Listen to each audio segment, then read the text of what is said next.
Hello students, मैं doctor किरण Fatehpuria SDS online classes में एक बार फिर आप सभी का स्वागत करती हूँ।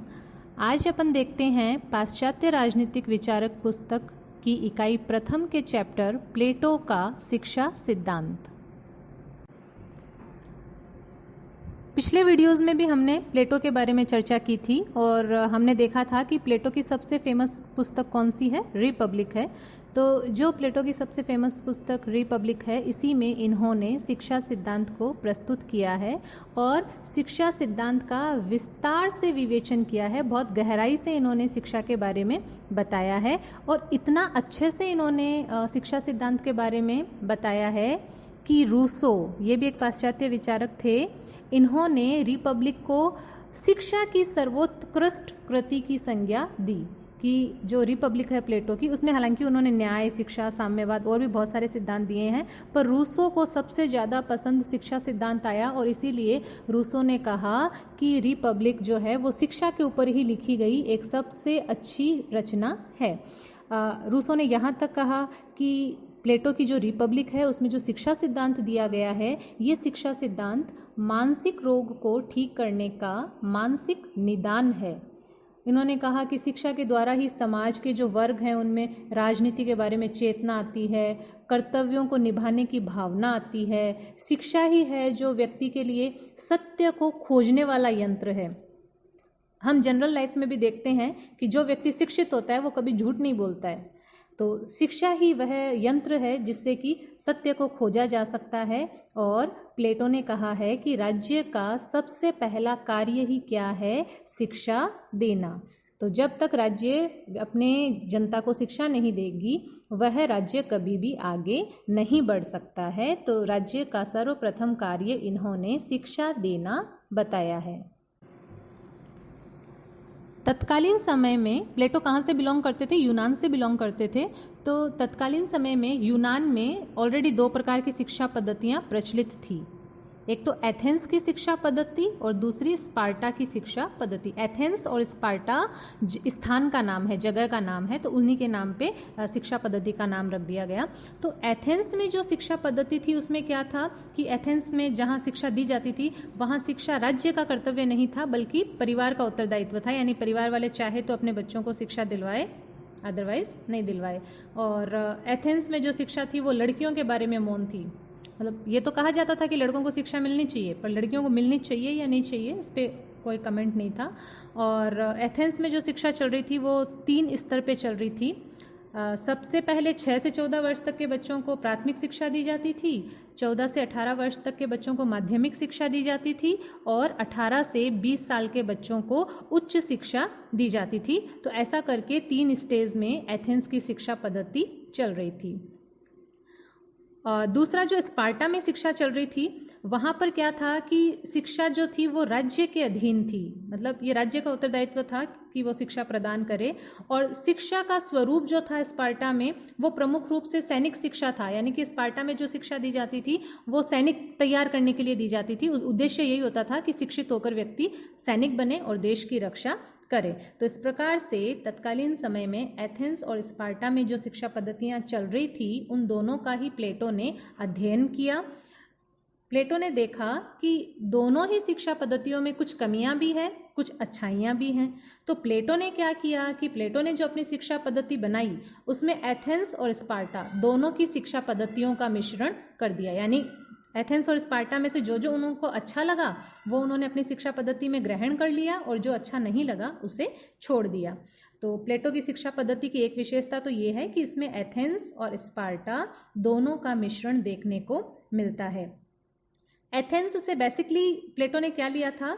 प्लेटो ने कहा था कि शिक्षा ऐसी होनी चाहिए जिससे कि व्यक्ति के संपूर्ण व्यक्तित्व का विकास हो सके। तो ये तो इन्होंने एथेंस से ग्रहण किया। और स्पार्टा से इन्होंने ये ग्रहण किया कि शिक्षा जो है वो राज्य के निर्देशन और नियंत्रण में होनी चाहिए। तो दोनों का मिक्सअप किया। इसके अलावा इन्होंने जो शिक्षा पद्धति दी उसमें इन्होंने स्त्री और पुरुषों के लिए एक ही प्रकार की शिक्षा पद्धति का समर्थन किया था। उन्होंने कहा था जैसी शिक्षा पुरुषों को दी जा रही है वैसी ही शिक्षा स्त्रियों को भी दी जानी चाहिए। आज हम ये मान सकते हैं कि अगर हम शिक्षा ग्रहण करने के योग्य हैं, हमको शिक्षा ग्रहण करने का मौका मिल रहा है, तो उसमें कहीं ना कहीं प्लेटो का भी योगदान है। तो इन्होंने ही कहा था कि स्त्री और पुरुषों के लिए एक ही प्रकार की शिक्षा होनी चाहिए। इसके अलावा इन्होंने ये कहा था कि उत्पादक वर्ग, मैंने आपको पहले भी बताया था जब हमने प्लेटो पढ़ा था कि प्लेटो के अनुसार समाज में 3 वर्ग होते हैं, शासक वर्ग, सैनिक वर्ग और उत्पादक वर्ग। तो प्लेटो ने कहा कि शासक और सैनिक वर्ग को तो शिक्षा मिलनी चाहिए, लेकिन उत्पादक वर्ग या हम उसको श्रमिक वर्ग भी कह सकते हैं, उसको प्लेटो शिक्षा से वंचित रखना चाहता था। इट मीन्स प्लेटो ने कहा कि उत्पादक या श्रमिक वर्ग को शिक्षा प्राप्त करने की आवश्यकता नहीं है। तो ये सारी इन्होंने कुछ विशेषताएं बताई थी अपनी शिक्षा पद्धति की। और प्लेटो ने कहा कि शिक्षा का दार्शनिक आधार है अच्छाई की खोज, यानी कि जो भी शिक्षा दी जा रही है उसका अंतिम उद्देश्य यही है कि व्यक्ति के अंदर छिपी हुई अच्छाइयों को खोजा जा सके। तो इस प्रकार से प्लेटो ने अपनी शिक्षा पद्धति बताई। प्लेटो ने केवल यही नहीं कहा था कि शिक्षा प्राप्त करनी चाहिए, बल्कि कैसे करें, क्या पाठ्यक्रम हो, वो सब भी उन्होंने बताया है।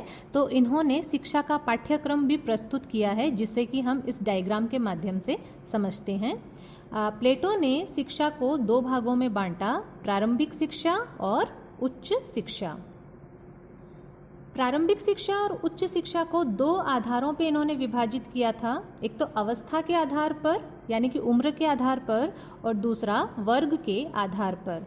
तो प्लेटो ने कहा कि अवस्था के आधार पर क्या है कि प्रारंभिक शिक्षा तो बाल्यकाल से युवावस्था तक तो प्रारंभिक शिक्षा दी जाएगी, और युवावस्था से लेकर प्रौढ़ावस्था तक सभी को कौन सी शिक्षा दी जाएगी, उच्च शिक्षा दी जाएगी।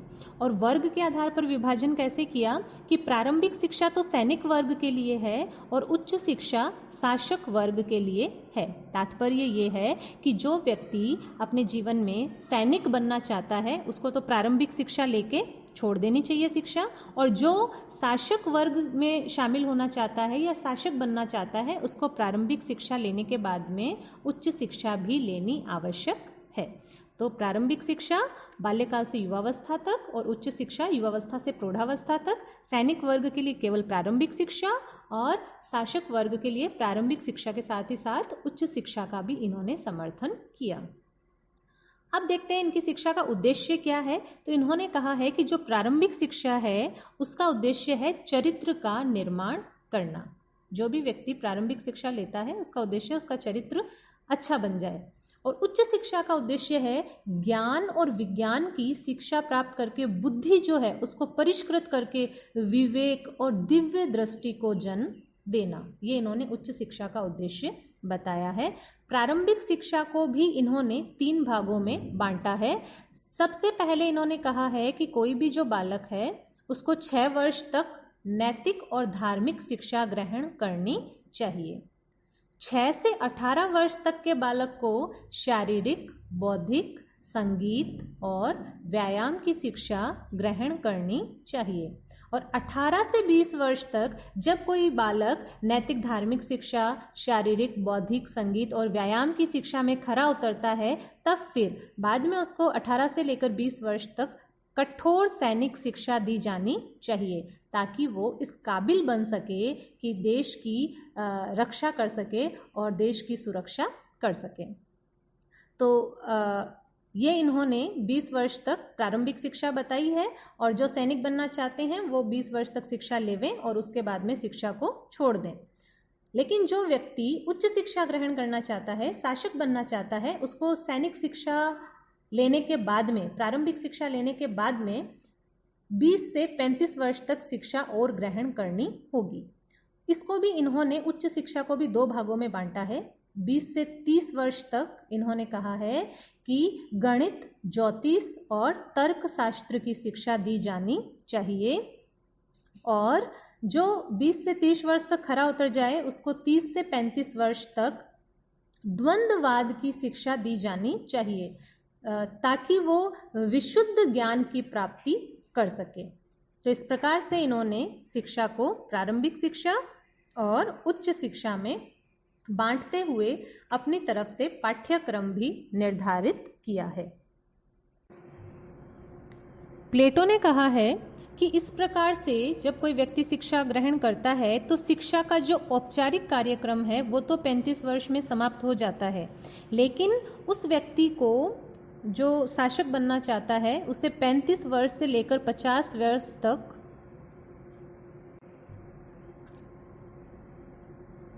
व्यावहारिक शिक्षा ग्रहण करनी चाहिए। इट मीन्स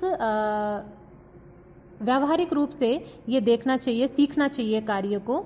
तो जैसे कि अभी अपने ट्रेनिंग होती है, तो उस तरह से इन्होंने कहा कि 35 वर्ष से 50 वर्ष तक उसको व्यावहारिक ट्रेनिंग लेनी चाहिए कि कैसे राज्य का शासन चलाया जाना है। और जो व्यक्ति 50 वर्ष तक शिक्षा के कार्यक्रम पे खरा उतरता है वही शासक बनने का अधिकारी है।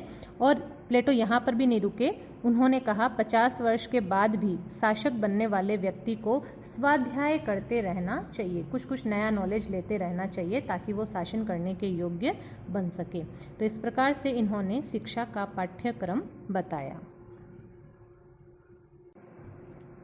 अब अपन देखते हैं प्लेटो की शिक्षा योजना के गुण। पहला गुण तो यह है कि प्लेटो ने उचित आयु में उचित शिक्षा की व्यवस्था की है। चाहे बालक हो, युवा हो, किशोर हो, प्रौढ़ हो, सभी के लिए इन्होंने अलग अलग पाठ्यक्रम निर्धारित किए हैं और व्यक्ति की मन स्थिति के अनुसार इन्होंने बताया। जैसे 6 वर्ष का बच्चा है वो कठोर सैनिक शिक्षा नहीं ले सकता, तो उसके लिए नैतिक और धार्मिक शिक्षा की बात की है। 6 से 18 वर्ष तक के बालकों के लिए शारीरिक, बौद्धिक, संगीत और व्यायाम की शिक्षा की बात की है। 18 से 20 वर्ष तक कठोर सैनिक शिक्षा की। तो जो जिस आयु में है उसके अनुसार इन्होंने शिक्षा की व्यवस्था की है। दूसरा गुण है शिक्षा की अवधि जीवन पर्यंत। शिक्षा की कोई उम्र नहीं होती, ये एकदम सही बात है और प्लेटो ने भी यही कहा है कि व्यक्ति के सीखने की उम्र कभी भी खत्म नहीं होती। इसीलिए इन्होंने कहा है कि शिक्षा आजीवन चलते रहनी चाहिए। स्वाध्याय तो व्यक्ति को करते ही रहना चाहिए ताकि वो अप टू डेट रहे। तीसरा गुण है प्रत्येक वर्ग के लिए केवल वही शिक्षा जो उसके लिए आवश्यक हो। इन्होंने हर व्यक्ति के ऊपर शिक्षा को बोझ की तरह नहीं डाला है। जिसको जिस शिक्षा की आवश्यकता है उसके लिए उन्होंने उतनी ही शिक्षा की व्यवस्था की है। जैसे अगर कोई व्यक्ति सैनिक बनना चाहता है तो उसको गणित, ज्योतिष, तर्कशास्त्र, द्वंद्ववाद की शिक्षा की आवश्यकता नहीं है, तो इन्होंने उस शिक्षा की व्यवस्था भी नहीं की है। इन्होंने कहा है जो सैनिक बनना चाहे वो प्रारंभिक शिक्षा प्राप्त करे, जो शासक बनना चाहे वो उच्च शिक्षा प्राप्त करे, और जो उत्पादक वर्ग में रहना चाहे उसके लिए शिक्षा की बिल्कुल भी आवश्यकता नहीं है। तो इन्होंने प्रत्येक वर्ग के लिए केवल उतनी ही शिक्षा का समर्थन किया है जितनी कि उसके लिए आवश्यक है। अनावश्यक शिक्षा का भार किसी के ऊपर भी नहीं डाला है। अगला गुण है कला एवं संगीत की शिक्षा पर राज्य के नियंत्रण का पक्षपाती। प्लेटो ने कहा है कि जो कला और संगीत की शिक्षा है वो राज्य के नियंत्रण में दी जानी चाहिए ताकि व्यक्ति इस क्षेत्र में आगे तक बढ़ सके। सबसे बड़ी विशेषता मान लीजिए आप या गुण मान लीजिए प्लेटो की शिक्षा व्यवस्था की ये है कि इन्होंने शिक्षा में स्त्री और पुरुषों में कोई भेदभाव नहीं किया। इन्होंने कहा कि स्त्री और पुरुषों दोनों को ही समान रूप से शिक्षा दी जानी चाहिए। आज अपन जो बात करते हैं कि हमें शिक्षा मिल रही है, हमें शिक्षा मिलनी चाहिए, हम अपने अधिकार की बात करते हैं, कहीं ना कहीं उसमें प्लेटो का बहुत बड़ा योगदान है। उन्होंने उस समय ही कह दिया था कि स्त्री और पुरुषों की शिक्षा में कोई भेदभाव नहीं होना चाहिए। इसके अलावा इन्होंने कहा कि शिक्षा का उद्देश्य शरीर और मस्तिष्क दोनों का ही विकास है। यदि कोई व्यक्ति प्रारंभिक शिक्षा ग्रहण करता है तो वो उसके शरीर का विकास करती है, वहीं उच्च शिक्षा उसके मस्तिष्क का विकास करती है। तो इनकी शिक्षा का उद्देश्य शरीर और मस्तिष्क दोनों का ही विकास है। इसके अलावा दर्शन शास्त्र तथा बौद्धिक शिक्षा द्वारा आदर्श शासकों का जन्म। जो शासक वर्ग है उसका बहुत बड़ा दायित्व है कि उसको पूरे देश को चलाना है, सब पे शासन करना है और इस प्रकार से शासन करना है कि सभी सुखी भी रहे और संतुष्ट भी रहे। लेकिन हर कोई व्यक्ति सभी को सुखी और संतुष्ट नहीं रख सकता है, तो इसीलिए इन्होंने शासक वर्ग के लिए दर्शन शास्त्र और बौद्धिक शिक्षा की अलग से व्यवस्था की है ताकि वो पूर्ण रूप से बौद्धिक रूप से परिपक्व होकर राज्य का शासन चलाए ताकि समस्त जनता उसके राज में सुखी रह सके। राज्य द्वारा नियंत्रित शिक्षा। प्लेटो ने कहा है कि शिक्षा पर राज्य का नियंत्रण होना चाहिए ताकि किसी के साथ कोई भेदभाव ना हो, और संरक्षक और सैनिक वर्ग तक ही इन्होंने शिक्षा को सीमित रखा है, उत्पादक वर्ग को इन्होंने शिक्षा में शामिल नहीं किया है। तो ये सारी है प्लेटो की शिक्षा योजना के गुण या विशेषताएं।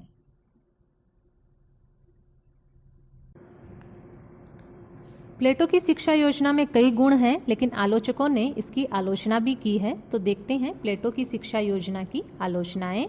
पहली आलोचना है, उत्पादक वर्ग की शिक्षा को कोई स्थान नहीं। किसी भी देश में शिक्षा व्यवस्था यदि शुरू की जाती है तो सभी वर्गों को उसमें शामिल किया जाना चाहिए, लेकिन प्लेटो ने कहा है कि शिक्षा व्यवस्था केवल शासक वर्ग और सैनिक वर्ग तक ही सीमित होनी चाहिए, उत्पादक वर्ग के लिए कोई शिक्षा नहीं होनी चाहिए, जिसके कारण कि इनकी शिक्षा योजना जो है वो अप्रजातांत्रिक कहलाई, क्योंकि प्रजातंत्र का सिद्धांत ये कहता है कि सभी जनता के साथ, समस्त मानवों के साथ, अपने देश के नागरिकों के साथ एक समान व्यवहार होना चाहिए। लेकिन प्लेटो ने दो वर्ग को शिक्षा के काबिल माना और एक वर्ग को नहीं माना, जिसके कारण कि प्लेटो की शिक्षा व्यवस्था को अप्रजातांत्रिक की संज्ञा दी गई है आलोचकों के द्वारा। इसके अलावा एक आलोचना इनकी ये की जाती है कि प्लेटो ने जो शिक्षा व्यवस्था की बात कही है उसमें गणित को इन्होंने बहुत अधिक महत्व दिया है और साहित्य की इन्होंने उपेक्षा कर दी है, जबकि एक अच्छी शिक्षा पद्धति वह होती है जिसमें सभी विषयों को समान रूप से शामिल किया जाए, एक एवरेज रूप में शामिल किया जाए। लेकिन इन्होंने गणित को बहुत अधिक महत्व दिया, साहित्य की उपेक्षा कर दी, जिसके कारण भी इनकी शिक्षा योजना की आलोचना की जाती है। इसके अलावा इन्होंने राज्य को शिक्षा के ऊपर राज्य के नियंत्रण का पक्ष लिया है, जिसके कारण आलोचकों ने ये कहा है कि प्लेटो ने इनडायरेक्टली कवियों और कलाकारों को राज्य के शिकंजे में जकड़ने का प्रयास किया है। एक आलोचना इनकी ये की जाती है कि शिक्षा योजना में विविधता का अभाव है, यानी इन्होंने शिक्षा का पाठ्यक्रम फिक्स कर दिया कि प्रारंभिक शिक्षा ये होगी, उच्च शिक्षा ये होगी, इस एज पे ये शिक्षा दी जाएगी, उस एज पे ये शिक्षा दी जाएगी, लेकिन इनकी शिक्षा योजना में कोई ऑप्शंस नहीं है। जैसे आज हमारे सामने बहुत सारे ऑप्शन हैं कि हम आर्ट्स फील्ड में जा सकते हैं, कॉमर्स फील्ड में जा सकते हैं, साइंस में जा सकते हैं, कंप्यूटर्स में जा सकते हैं, और ढेरों ऑप्शन हमारे सामने होते हैं कि हम किसी भी फील्ड में जा सकते हैं। लेकिन इन्होंने जो शिक्षा योजना प्रस्तुत की है उसमें कोई ऑप्शंस नहीं है, जो शिक्षा है वो फिक्स है, अगर लेनी है तो लें, अन्यथा नहीं लें। तो इसके कारण भी इनकी आलोचना की जाती है। इसके अलावा एक आलोचना ये की जाती है कि इनकी शिक्षा योजना जो है वो राज्य के द्वारा संचालित है और बहुत ही लंबा क्रम है इसका। इन्होंने कहा है 50 वर्ष तक तो व्यक्ति शिक्षा ही लेता रहेगा, बहुत लंबी उम्र तक इन्होंने शिक्षा की व्यवस्था की है। शिक्षा व्यय साध्य भी है और इतनी लंबी होने के कारण जो है ये लगता है कि ये शिक्षा वास्तव में व्यक्ति के विकास के लिए नहीं होकर राज्य के विकास के लिए ही इन्होंने बनाई है, जिसके कारण इनकी शिक्षा योजना की आलोचना की जाती है। इसके अलावा प्लेटो ने स्त्री और पुरुषों के लिए एक ही प्रकार की शिक्षा पद्धति का समर्थन किया है। तो आलोचकों का ये कहना है कि स्त्री और पुरुषों की प्रकृति और भावनाओं में बहुत अंतर होता है, लेकिन प्लेटो ने इस अंतर को नहीं समझा है। इन्होंने स्त्री और पुरुषों की जो प्राकृतिक अंतर है उसी को इन्होंने गौण महत्व देते हुए स्त्री और पुरुषों के लिए एकदम एक समान शिक्षा की व्यवस्था की है, जिसके कारण आलोचकों के द्वारा इनकी आलोचना की गई है कि स्त्री मनोविज्ञान के अनुकूल उनको अलग प्रकार की शिक्षा दी जानी चाहिए। और अंतिम आलोचना ये की जाती है कि इनकी जो शिक्षा पद्धति है वो केवल उच्च वर्ग के दार्शनिकों को ही लाभ पहुंचाती है, सामान्य वर्ग को कोई लाभ नहीं पहुंचाती है। तो ये सारी इनकी शिक्षा योजना की आलोचनाएं की जाती है। देखिए, आलोचकों का तो काम है आलोचना करना, कुछ अच्छा होता है उसमें भी वो बुरा ढूंढ लेते हैं। लेकिन अगर प्लेटो की शिक्षा व्यवस्था की आलोचना की गई है, इसका मतलब ये नहीं है कि इनका ये सिद्धांत ही गौण हो जाता है। इनके सिद्धांत का महत्व आज भी बना हुआ है, शिक्षा व्यवस्था का महत्व आज भी बना हुआ है। तो किस फील्ड में इनका महत्व है? एक तो इन्होंने जो शिक्षा दर्शन दिया है वो बहुत ही प्रशंसनीय शिक्षा दर्शन है और शासक के लिए एक उपयोगी शिक्षा योजना इन्होंने प्रस्तुत की है। इन्होंने शिक्षा के माध्यम से शासक को इतना अधिक परिष्कृत कर दिया है कि शासक कभी गलत हो ही नहीं सकता।